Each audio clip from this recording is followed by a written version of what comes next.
Back to Woolwich. I stayed in Woolwich for a couple of weeks, enjoying naffy breaks in the Greasy Spoon Cafe opposite the camp gates. There was one spoon on the counter with which to stir your tea or coffee, and that was chained to the counter, hence the name the Greasy Spoon. I have to say though, Big Annie did serve up a mean sausage sandwich. Eventually another intake arrived from training camp, and I was joining a group to go to Dusseldorf in Germany. It's very strange how things happen. Also in my group was another lad from Merthyr by the name of Alan Cope. The extraordinary thing is, Alan was courting Ina's best friend Mair, and we were both to join the 19th Field Regiment, Royal Artillery.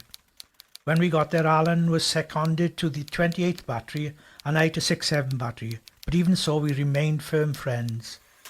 2296-4594 Gunner Lewis, RW, E-Troop 67 Battery, 19th Field Regiment, BAOR 4.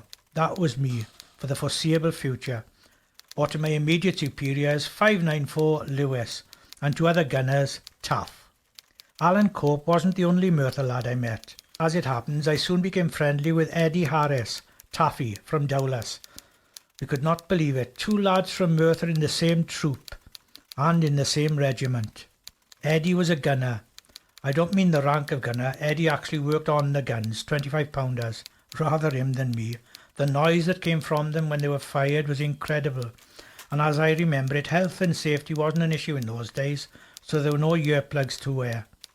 My job as a signaller was in the OP, observation post, so when the guns were being fired I was far away in the enemy territory, watching where the shells landed and sending back instructions as to grid references, type of shells required, and aligning the guns onto the target. The downside of this was, in war, you were a very easy target. Eddie and I often went on weekends exploring Germany together. I remember one Sunday in particular. Taffy said, "Fancy coming to Belsen today?" Belsen had been a concentration camp during the war. It was where the Nazis had imprisoned and murdered many Jews between 1939 and 1945. Taffy had managed to get us a lift on a wagon that was going there. Just outside the concentration camp there was a steamroller sitting by the side of the road all alone.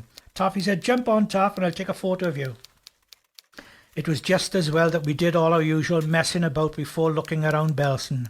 We certainly didn't feel like fooling around afterwards.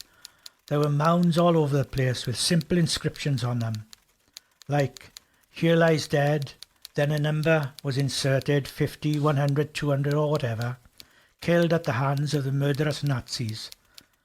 That had been just 8 years earlier. Not a bird sang. It's not possible to describe the feelings of sadness that engulfed us as we walked around. One could almost taste the terror that the people must have felt as they awaited their fate. The 2 teenagers that we were grew up a little that day.